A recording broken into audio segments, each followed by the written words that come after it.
Salut les gamers, bienvenue à Professeur Board Game. Je m'appelle David. Aujourd'hui, à Board Game 101, on va regarder ensemble le jeu Exit the Game. C'est un jeu qui a été publié en 2016 par la compagnie Cosmos en Europe et qui est arrivé seulement en 2017 ici en Amérique. Ça nous vient des concepteurs Inca et Marcus Brand. C'est un jeu qui se joue de 1 à 6 joueurs et qui va durer environ 60 à 120 minutes. C'est un jeu qui est basé sur les jeux d'évasion, donc on doit devoir résoudre 10 énigmes dans le jeu pour pouvoir s'échapper de la pièce ou de l'endroit dans lequel on est enfermé. C'est un jeu qui va être coopératif, donc on va être tous les joueurs ensemble pour essayer de s'aider à résoudre les 10 énigmes pour essayer de gagner en utilisant le moins d'indices possible et en le faisant évidemment le plus rapidement possible. On a une espèce de charte dans le livre d'instructions pour se donner un score, si on veut voir comment on a performé. Donc, pour faire changement d'habitude, donc pour pas vous donner de révélations sur le contenu du jeu en tant que tel pour ceux qui ne l'auraient pas joué. Donc, on fera pas de spoilers dans cette vidéo-là. Je vais seulement montrer le matériel qui est dans la boîte, donc sans montrer ce qu'il y a dans les cartes, dans les différents livrets, pour éviter justement les spoilers. Donc, je vous montre ça rapidement et ensuite, je vais vous dire ce que j'ai pensé de Exit the Game. Alors, dans la boîte du jeu Exit, on va retrouver premièrement des cartes qu'on va séparer en 3 catégories. On a les cartes d'énigmes qui ont une lettre et qui ont un dos rouge. On a les cartes de réponse au dos bleu qui sont numérotées. Et on a les cartes d'indices qui correspondent ici avec les symboles des 10 énigmes qui sont dans le scénario. On va aussi retrouver le symbole des 10 énigmes sur l'extérieur de la roue de décodage ici pour pouvoir savoir sur quelle énigme on travaille et pouvoir associer les différents indices aux énigmes en utilisant ces symboles. La roue de décodage va nous servir à trouver les codes pour chacune des énigmes avec les 3 roulettes ici qu'on va pouvoir bouger et placer pour pouvoir avoir la réponse correspondante à l'énigme une fois qu'on aura placé la roulette au bon endroit. On va aller regarder ensuite la carte réponse qui correspond au numéro là pour savoir si on a eu la bonne réponse.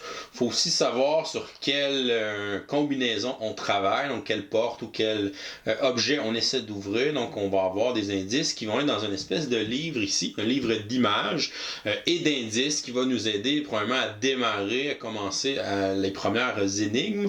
On a généralement une image aussi de l'endroit dans lequel on est enfermé pour nous montrer la pièce ressemble à quoi. Et on va aussi avoir l'énigme de départ qui va être indiquée aussi dans le cahier. Donc là, on va prendre les cartes d'énigmes qui vont être indiquées dans le cahier, on va les tourner, les regarder, et par la suite, on va essayer de les résoudre avec la roue et trouver les réponses. Les réponses vont nous débarrer d'autres énigmes qu'on va pouvoir retourner à la suite et ensuite continuer le scénario comme ça. On va aussi avoir quelquefois des objets en carton, donc on nous dit d'aller chercher ces objets-là au fur et à mesure qu'on va les débarrer en avançant dans le scénario au fur et à mesure qu'on va avoir fait différentes énigmes. Donc, on peut avoir des composantes en carton qui vont être différentes pour chacun des scénarios.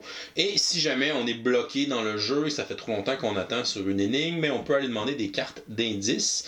Donc ici, on voit le symbole du rond. Donc si je suis en train de faire l'énigme du rond, je suis bloqué, mais je peux aller demander une carte indice. Je peux même avoir une deuxième carte indice pour la même énigme. Et finalement, si je suis encore bloqué avec le deuxième indice, je peux carrément demander la solution de cette énigme-là pour pouvoir justement continuer dans le scénario.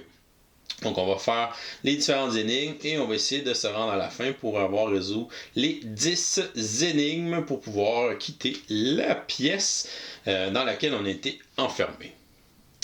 Alors voici un petit aperçu de comment ça va jouer le jeu Exit. Là, je vous reviens avec mon opinion personnelle. Qu'est-ce que je pense du jeu Exit the Game? Premièrement, j'ai vraiment tripé sur ce jeu-là. Donc j'ai joué pour l'instant 2 des 3 scénarios. Donc je joue à Cabine Abandonnée, la tombe du pharaon. Donc vraiment une expérience tripante, vraiment une expérience unique. J'ai joué à 4 ou 5 joueurs, donc on était quand même beaucoup de joueurs. Je pense qu'on n'était pas de trop. Donc des fois, moi je regardais une énigme, puis je trouvais la solution ou je trouvais comment avancer. Puis là, des fois j'étais bloqué sur une énigme, mais là un autre joueur arrive, commence à regarder ça avec moi, puis là c'est lui qui a une idée, puis là on débloque. Donc chacun avait comme ses flashs sur les différentes énigmes. Donc je pense que jouer, je jouerais pas à ça tout seul parce que c'est sûr qu'à un moment donné j'oublierais des choses ou il y a des énigmes que c'est vraiment pas pas ma tasse de thé dans certaines catégories d'énigmes. Donc, de jouer avec des gens là, qui ont vraiment un cerveau un peu différent pour que certains allument sur certaines affaires, d'autres allument sur d'autres, d'en avoir une équipe qui est complémentaire, je pense que c'est bien. À 5, c'est sûr que des fois, souvent on travaille sur 2 énigmes en même temps, donc c'est sûr qu'à 5, des fois, il y en a un qui est peut-être laissé un peu plus de côté.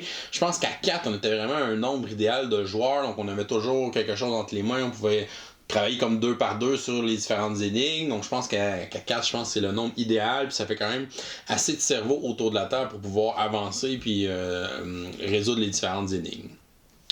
Les énigmes sont très diversifiées, donc on a des énigmes qui ont rapport avec des chiffres, on peut avoir des énigmes qui ont rapport avec des couleurs, des jeux de mots, on peut avoir des énigmes style casse-tête, donc on a un paquet de sortes d'énigmes différentes, donc ça c'est vraiment le fun, on sait jamais à quoi s'attendre d'une énigme à l'autre, donc vraiment intéressant la manière qu'ils ont bâti ça, donc ils sont vraiment allés dans un paquet de sortes d'énigmes différentes, donc on se tanne pas vraiment là, de résoudre les 10 énigmes qui sont dans un scénario. La force de jeu-là, je comparais peut-être à d'autres jeux, un peu comme, si on veut, on peut comparer avec Unlock, c'est qu'il y a un aspect tactile un peu plus grand. Donc, on a une espèce de roue de décodage là, qu'on peut, bon, c'est sûr que c'est le fun à manipuler, d'essayer de trouver les codes avec ça, avec les différents indices. Et aussi le fait que certaines composantes, on va carrément les découper et ensuite les manipuler, essayer de les utiliser pour essayer de résoudre les énigmes. Donc, on a quelque chose entre les mains, on a quelque chose de tangible.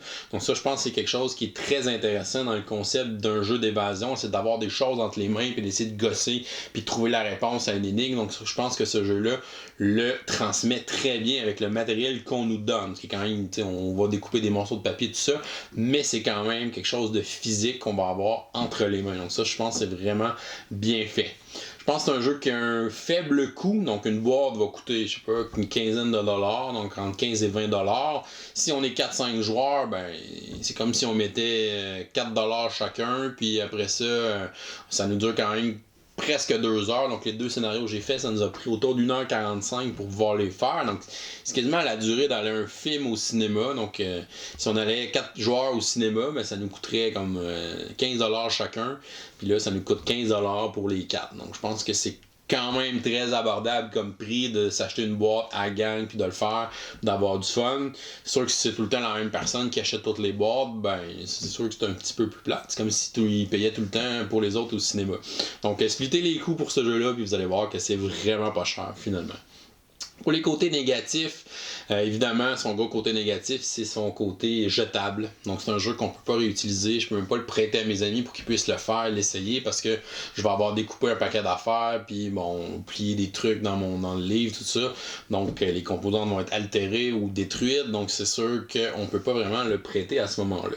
C'est sûr que si on fait attention, certains scénarios, on pourrait vraiment faire attention sans rien maganer, mais honnêtement, allez-y, détruisez, écrivez ces affaires, c'est beaucoup plus rapide, c'est fait pour ça.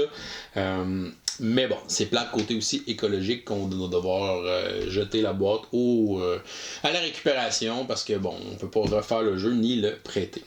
Son autre côté négatif, c'est la langue. Donc présentement, il est disponible juste en anglais.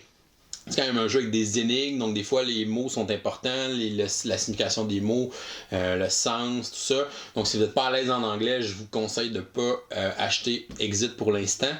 Nos amis de chez Yellow ont annoncé qu'ils allaient sortir la version française au mois de septembre. Donc si jamais vous êtes vraiment pas bon en anglais, attendez au mois de septembre avant de vous procurer Exit pour que vous puissiez avoir une plus belle expérience selon moi. Le jeu Exit, je vais lui donner une belle note de A. Donc un excellent jeu. Donc j'ai vraiment eu une expérience tripante, unique, vraiment le fun à jouer les scénarios de Exit. Je pense que c'est celui qui se rapproche le plus d'un jeu d'évasion avec son côté tactile, qu'on peut manipuler des objets, tout ça, pour faire des casse-têtes, les différentes énigmes. Les énigmes sont vraiment cool, vraiment intenses, donc j'ai vraiment eu du plaisir. Donc, si vous êtes à l'aise en anglais, allez vous l'acheter tout de suite, allez vous acheter tout de suite une des 3 boîtes, essayez ça, puis je vous garantis que vous allez triper puis que vous allez vouloir acheter les 2 autres. Si vous n'êtes pas à l'aise avec l'anglais, attendez en septembre et vous lancerez là-dessus dès que ça va sortir en français. Donc, c'était le jeu Exit the Game. C'est tout pour aujourd'hui. Moi, je vous dis à la prochaine et continuez de gamer.